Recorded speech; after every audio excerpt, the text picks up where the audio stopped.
Ma'asyiral muslimin wal muslimat rahimakumullah. Pada kesempatan kali ini saya akan membahas tentang batas akhir waktu sahur, di mana ini kelihatan sangat sepele, namun terkadang masih ada yang salah paham, sehingga akan mempengaruhi keabsahan puasanya sendiri. Karena puasa itu adalah ibadah, ada syarat dan rukunnya yang harus dipenuhi. Sebaliknya, jika syarat dan rukun ini tidak terpenuhi, maka bisa dipastikan puasanya tidak sah. Yang rugi adalah kita sendiri.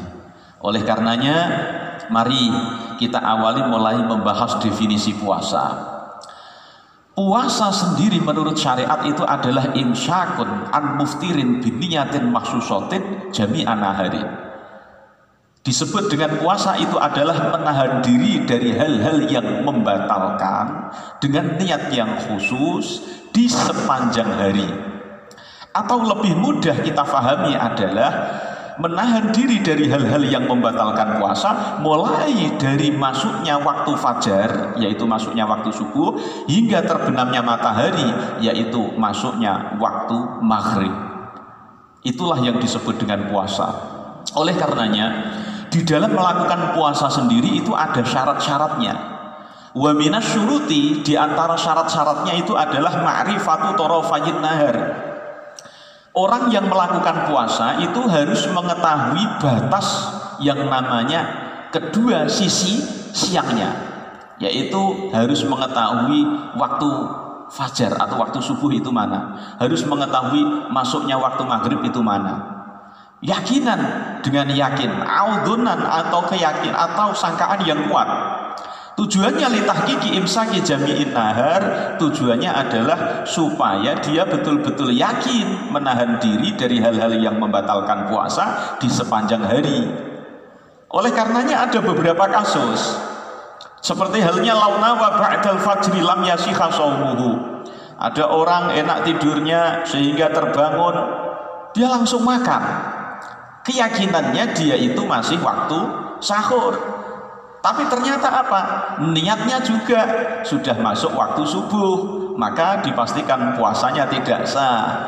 Sehingga sama seperti bahasan kemarin, dia tetap menahan diri dari hal-hal yang membatalkan puasa di sepanjang hari, namun tidak direken puasa dan dia wajib mengqadha usai bulan suci Ramadan. Kemudian kasus yang kedua, aw akala mu'taqidan annahu lailun wa kana qad tala'a al-fajr lam yasihha aidu. Ada orang bangun tidur, kemudian dia punya keyakinan ini belum masuk waktu subuh. Setelah makan, setelah minum, dia keluar, ternyata waktu subuh itu sudah masuk dari tadi. Kita kan tidak tahu, kita tidak boleh berpatokan dengan azan. Azan itu betul-betul dikumandangkan tujuannya untuk mengundang orang sholat. Di dalam syariat agama Islam, masuknya waktu sholat itu tidak wajib harus mendengar azan, tidak. Nah, kalau sudah demikian berarti puasanya tidak sah, karena dia punya keyakinan pada saat makan dan minum ini tadi dikiranya masih waktu sahur, tapi realitanya ternyata sudah masuk waktu subuh, berarti puasanya tidak sah. Begitu lagi ada kasus wa kadza law akala mu'taqidan annal laila dakhala fabana khilafuhu. Ada orang sudah ngabuburit, sudah dipersiapkan makan dan minumnya, mendekati azan, mendekati maghrib, terdengar suara sayup-sayup dari jauh, seolah-olah ada suara azan, Allahu Akbar, Allahu Akbar, sayup-sayup di telinga, atau mungkin itu sekedar perasaannya saja, sugesti. Setelah dia makan, setelah dia minum, ternyata belum masuk waktu maghrib, maka bisa dipastikan puasanya tidak sah. Oleh karenanya satu harian full dia tetap menahan diri dari hal-hal yang membatalkan puasa, tetapi nantinya tetap wajib mengqadha. Yang kedua, kita berbicara soal masalah sahur. Pada dasarnya Salah satu sunnah di saat kita melakukan puasa itu adalah mengakhirkan sahur. Takhir sahur malam yakok fi syakin. Kita mengakhirkan sahur itu hukumnya sunnah selagi kita tidak masuk dalam waktu keraguan. Kapan sudah ragu maka falayu akhiru, tidak boleh kita mengakhirkan sahur. Begini kaum muslimin muslimat, sahur itu hukumnya kan sunnah, memang tidak wajib, tetapi ada batas-batasannya.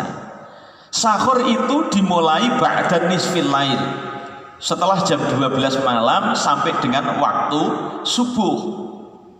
Nah, namun perlu dicatat, ada kesunahan tersendiri, yaitu ada masuk waktu al-imsak.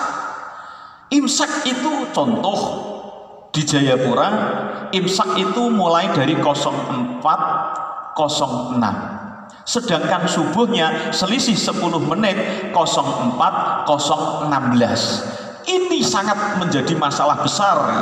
Saya yang betul-betul mengalami di sini. Prakteknya bagaimana? Kesunahan sahur itu memang diakhirkan, dan ketika sudah mendengar al-imsak, oke, kalau di Jawa enak, ada sirine, berarti sudah masuk waktu imsak.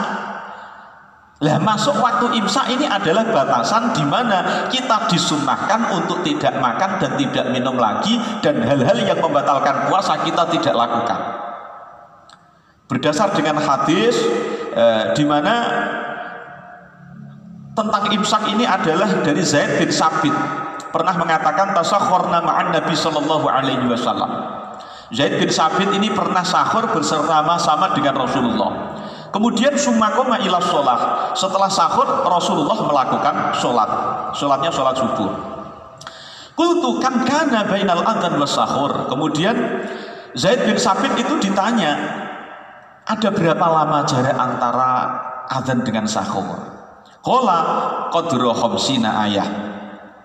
Batas antara sahur dengan azan, maksudnya batas antara akhir sahur dengan azan yang dilakukan oleh Rasulullah itu kadar kira-kira 50 ayat. Nah, 50 ayat ini oleh ulama-ulama di dunia, termasuk ulama-ulama Mesir, di situ menjelaskan, mengkira-kirakan batas 50 ayat itu adalah 10 menit. Dalam fatwa ulama-ulama Mesir, wa min hadza yu'lamu annal imsak la yajibu illa qabla tulu'. Yang namanya imsak, menahan diri dari hal-hal yang membatalkan puasa, itu tidak diwajibkan kecuali kalau betul-betul sudah masuk waktunya fajar atau masuk waktunya subuh. Itu memang iya. Tetapi wa annal mustahab, yang disunahkan mengikuti Rasulullah, ayyakuna bainahu wa bainat tuluq qadra qiraati khamsina ayatin. Kadar antara menahan diri dari hal-hal yang membatalkan puasa sampai dengan masuknya waktu subuh itu kira-kira 50 ayat. Wa yuqaddiru dzalika zamanan bi asri daqaiq taqriban. Kira-kira diprediksi itu 10 menit. Oleh karena itu aslinya, sehingga kita belum masuk waktu subuh, kita masih boleh makan dan boleh minum. Namun ada permasalahan datang. Ketika kita sudah mengetahui bahwasanya imsak itu 04.06 dan subuh itu 04.016, maka perlu dihati-hati, khusus yang di kota Jayapura, umumnya mungkin Papua, umumnya lagi mungkin Indonesia. Jangan sesekali berpatokan dengan tarhim. Jangan sesekali berpatokan dengan tarhim, karena jauh sebelum masuk bulan suci Ramadan, saya sendiri sudah mewanti-wanti, tarhim itu waktunya cuma 5 menit. Dan keberadaan tarhim itu sudah masuk waktu sholat. Masjid ini itu ada sirine, itu sudah menunjukkan waktu masuk sholat. Oleh muadzin, oleh petugas masjid, barulah diputar tarhim. Nah, ini menunjukkan bahwasanya tarhim di Indonesia sekarang itu dimundurkan. Jadi waktu subuh itu ditambahi. Kenapa waktu subuh itu ditambahi? Tujuannya supaya melakukan sholat itu betul-betul di dalam waktunya sholat. Jadi sekali lagi jangan berpatokan tarhim pada saat kita sahur. Karena tarhimnya subuh itu sudah dipastikan masuk waktu subuh. Khususnya di kota Jayapura. Jadi kita berpatokan pada waktu imsak saja. Kalau sudah waktu imsak, sebisa mungkin kita sudah nggak makan, sudah nggak minum. Kalau memang kepepet, sesegera mungkin. Jadi jangan sesekali kita sudah masuk waktu tarhim, kemudian kita masih makan atau masih minum.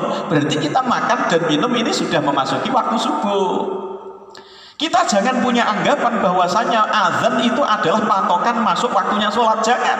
Azan itu adalah menunjukkan kita itu diundang untuk melakukan sholat. Azan itu menunjukkan kita diundang untuk melakukan sholat, bukan menunjukkan awal masuk waktunya sholat. Oleh karena itu sangat berhati-hati sekali, tujuannya untuk mengantisipasi supaya kita betul-betul melaksanakan puasa dengan benar. Maka ketika kita imsak, diusahakan kita sudah betul-betul mengikuti sunnahnya Rasulullah, menahan diri dari hal-hal yang membatalkan puasa. Jangan kemudian menunggu tarhim, belum ada tarhim atau masih tarhim, kemudian masih menikmati makan dan minum hidangan sahur. Mudah-mudahan ada barokah dan manfaatnya. Amin.